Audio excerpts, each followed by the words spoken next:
ಮಂಡ್ಯ ಲೋಕಸಭಾ ಕ್ಷೇತ್ರ sir twist ಮೇಲೆ twist ನಡೀತಾ ಇದೆ. ಇಲ್ಲಿ ಕುಮಾರಸ್ವಾಮಿ ಅವರು ತಯಾರಿ ಮಾಡ್ಕೊಳ್ತಾ ಇದ್ದಾರೆ. ಇನ್ನೊಂದ್ ಕಡೆ ಆಪ್ತರ ಮೂಲಕ ಸುಮಲತಾ ಅವರು ಮಂಡ್ಯದಿಂದಲೇ ಸ್ಪರ್ಧೆ, ಬೇರೆ ಕಡೆ ಹೋಗಲ್ಲ ಅನ್ನುವಂತ ಸಂದೇಶ ರವಾನೆ ಮಾಡಿದ್ದಾರೆ. ಕುಮಾರಸ್ವಾಮಿ ಅವರು ಸುಮಲತಾ ಅವರು ಬಿಜೆಪಿ ಪರ ಇದ್ರೆ ಅವ್ರ ಜೊತೆ ಮಾತು ಕೂಡ ಆಡ್ತೀನಿ ನಾನು ಅನ್ನುವಂತ ಹೇಳಿಕೆ ಕೂಡ ಕೊಟ್ಟಿದ್ದಾರೆ. ಏನಾಗ್ತಿದೆ ಮಂಡ್ಯದಲ್ಲಿ ಅಂತ ನೋಡಿ, ಪ್ರತಿಯೊಂದು ಲೋಕಸಭಾ ಕ್ಷೇತ್ರವೂ ಕೂಡ ದೇಶದ ಹಿತದೃಷ್ಟಿಯಿಂದ ಎನ್ಡಿಎ ಭಾರತೀಯ ಜನತಾ ಪಾರ್ಟಿ ಗೆಲ್ಲಬೇಕು. ಗೆಲುವಿಗೆ ಪೂರಕವಾಗಿ ಎಲ್ಲರನ್ನೂ ವಿಶ್ವಾಸಕ್ಕೆ ತಗೊಳ್ಳೋ ಕೆಲಸವನ್ನ ನಾವೆಲ್ಲರೂ ಸೇರಿ ಮಾಡ್ತೀವಿ. ಯಾರನ್ನೂ ಹೊರಗೆ ಬಿಡುವ ಪ್ರಶ್ನೆ ಇಲ್ಲ. ಯಾರಿಗೆ ಟಿಕೆಟ್ ಸಿಗುತ್ತೋ ಅದು ನಾನು ಇವತ್ತು ಹೇಳಕ್ ಆಗಲ್ಲ. ಆದ್ರೆ ಯಾರಿಗೇ ಟಿಕೆಟ್ ಸಿಕ್ಕಿದ್ರು ಭಾರತೀಯ ಜನತಾ ಪಾರ್ಟಿ ಎನ್ಡಿಎ ಪರವಾಗಿ ಕೆಲಸ ಮಾಡುತ್ತೆ. ಸರ್, ಈಗ ಜೆಡಿಎಸ್ ನಾಯಕರನ್ನ ಈಗ ರಜೆ ಹಾಕೊಂಡು ನೀವು ಸಭೆಗೆ ಯಾವತ್ತು ಮಾಡ್ತೀವಿ ಮನೇಲಿ ಕೇಳಿದ್ವಿ ನಿಮ್ಗೆ. ಯಾಕಂತಂದ್ರೆ ಪ್ರತಿಯೊಂದು ಕ್ಷೇತ್ರದಲ್ಲಿ ಅವರು ಕೂಡ ಈಗ ನಿಮ್ಗೆ ಬೆಂಬಲ ಕೊಡಬೇಕಾಗುತ್ತೆ. ಆ ನಿಟ್ಟಿನಲ್ಲಿ ಅವ್ರ ಜೊತೆಗೆ ಯಾವಾಗ ಸಭೆ? ಇಲ್ಲ, ಅದು ಚರ್ಚೆ ಆಗಿದೆ. ಮೊನ್ನೆ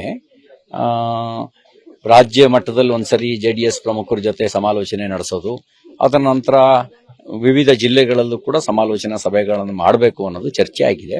ಅಧ್ಯಕ್ಷರು ಯಾವಾಗ ನಿರ್ಣಯ ಮಾಡ್ತಾರೆ ಅವಾಗ ಮುಂದುವರಿಯುತ್ತೆ. ಮಂಡ್ಯ ಲೋಕಸಭಾ ಕ್ಷೇತ್ರ ಸರ್ ಟ್ವಿಸ್ಟ್ ಮೇಲೆ ಟ್ವಿಸ್ಟ್ ನಡೀತಾ ಇದೆ. ಇಲ್ಲಿ ಕುಮಾರಸ್ವಾಮಿ ಅವರು ತಯಾರಿ ಮಾಡ್ಕೊಳ್ತಾ ಇದ್ದಾರೆ. ಇನ್ನೊಂದ್ ಕಡೆ ಆಪ್ತರ ಮೂಲಕ ಸುಮಲತಾ ಅವರು ಮಂಡ್ಯದಿಂದಲೇ ಸ್ಪರ್ಧೆ, ಬೇರೆ ಕಡೆ ಹೋಗಲ್ಲ ಅನ್ನುವಂತ ಸಂದೇಶ ರವಾನೆ ಮಾಡಿದ್ದಾರೆ. ಕುಮಾರಸ್ವಾಮಿ ಅವರು ಸುಮಲತಾ ಅವರು ಬಿಜೆಪಿ ಪರ ಇದ್ರೆ ಅವ್ರ ಜೊತೆ ಮಾತು ಕೂಡ ಆಡ್ತೀನಿ ನಾನು ಅನ್ನುವಂತ ಹೇಳಿಕೆ ಕೂಡ ಕೊಟ್ಟಿದ್ದಾರೆ. ಏನಾಗ್ತಿದೆ ಮಂಡ್ಯದಲ್ಲಿ ಅಂತ ನೋಡಿ, ಪ್ರತಿಯೊಂದು ಲೋಕಸಭಾ ಕ್ಷೇತ್ರವೂ ಕೂಡ ದೇಶದ ಹಿತದೃಷ್ಟಿಯಿಂದ ಎನ್ಡಿಎ ಭಾರತೀಯ ಜನತಾ ಪಾರ್ಟಿ ಗೆಲ್ಲಬೇಕು. ಗೆಲುವಿಗೆ ಪೂರಕವಾಗಿ ಎಲ್ಲರನ್ನೂ ವಿಶ್ವಾಸಕ್ಕೆ ತಗೊಳ್ಳೋ ಕೆಲಸವನ್ನ ನಾವೆಲ್ಲರೂ ಸೇರಿ ಮಾಡ್ತೀವಿ. ಯಾರನ್ನೂ ಹೊರಗೆ ಬಿಡುವ ಪ್ರಶ್ನೆ ಇಲ್ಲ. ಯಾರಿಗೆ ಟಿಕೆಟ್ ಸಿಗುತ್ತೋ ಅದು ನಾನು ಇವತ್ತು ಹೇಳಕ್ ಆಗಲ್ಲ.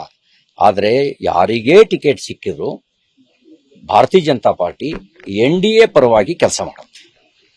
ಸರ್, ಈಗ ಜೆಡಿಎಸ್ ನಾಯಕರನ್ನ ಈಗ ರಜೆ ಹಾಕೊಂಡು ನೀವು ಸಭೆಗೆ ಯಾವತ್ತು ಮಾಡ್ತೀವಿ ಮನೇಲಿ ಕೇಳಿದ್ವಿ ನಿಮ್ಗೆ. ಯಾಕಂತಂದ್ರೆ ಪ್ರತಿಯೊಂದು ಕ್ಷೇತ್ರದಲ್ಲಿ ಅವರು ಕೂಡ ಈಗ ನಿಮ್ಗೆ ಬೆಂಬಲ ಕೊಡಬೇಕಾಗುತ್ತೆ. ಆ ನಿಟ್ಟಿನಲ್ಲಿ ಅವ್ರ ಜೊತೆಗೆ ಯಾವಾಗ ಸಭೆ? ಇಲ್ಲ, ಅದು ಚರ್ಚೆ ಆಗಿದೆ. ಮೊನ್ನೆ ರಾಜ್ಯ ಮಟ್ಟದಲ್ಲಿ ಒಂದ್ಸರಿ ಜೆಡಿಎಸ್ ಪ್ರಮುಖರ ಜೊತೆ ಸಮಾಲೋಚನೆ ನಡೆಸೋದು, ಅದರ ನಂತರ ವಿವಿಧ ಜಿಲ್ಲೆಗಳಲ್ಲೂ ಕೂಡ ಸಮಾಲೋಚನಾ ಸಭೆಗಳನ್ನು ಮಾಡಬೇಕು ಅನ್ನೋದು ಚರ್ಚೆ ಆಗಿದೆ. ಅಧ್ಯಕ್ಷರು ಯಾವಾಗ ನಿರ್ಣಯ ಮಾಡ್ತಾರೆ ಅವಾಗ ಮುಂದುವರಿಯುತ್ತೆ. ಅನುಕ್ಷಣದ ಸುದ್ದಿಗಳಿಗಾಗಿ ವಿಸ್ತಾರ ನ್ಯೂಸ್ ಯೂಟ್ಯೂಬ್ ಚಾನೆಲ್ ಸಬ್ಸ್ಕ್ರೈಬ್ ಮಾಡಿ. ಹೊಸ ಸುದ್ದಿಗಳ ನೋಟಿಫಿಕೇಶನ್ಗಾಗಿ ಬೆಲ್ ಐಕಾನ್ ಕ್ಲಿಕ್ ಮಾಡಿ. ಲೇಟೆಸ್ಟ್ ಅಪ್ಡೇಟ್ಸ್ಗಾಗಿ www.vistaranews.com ವೆಬ್ಸೈಟ್ಗೆ ವಿಸಿಟ್ ಮಾಡಿ.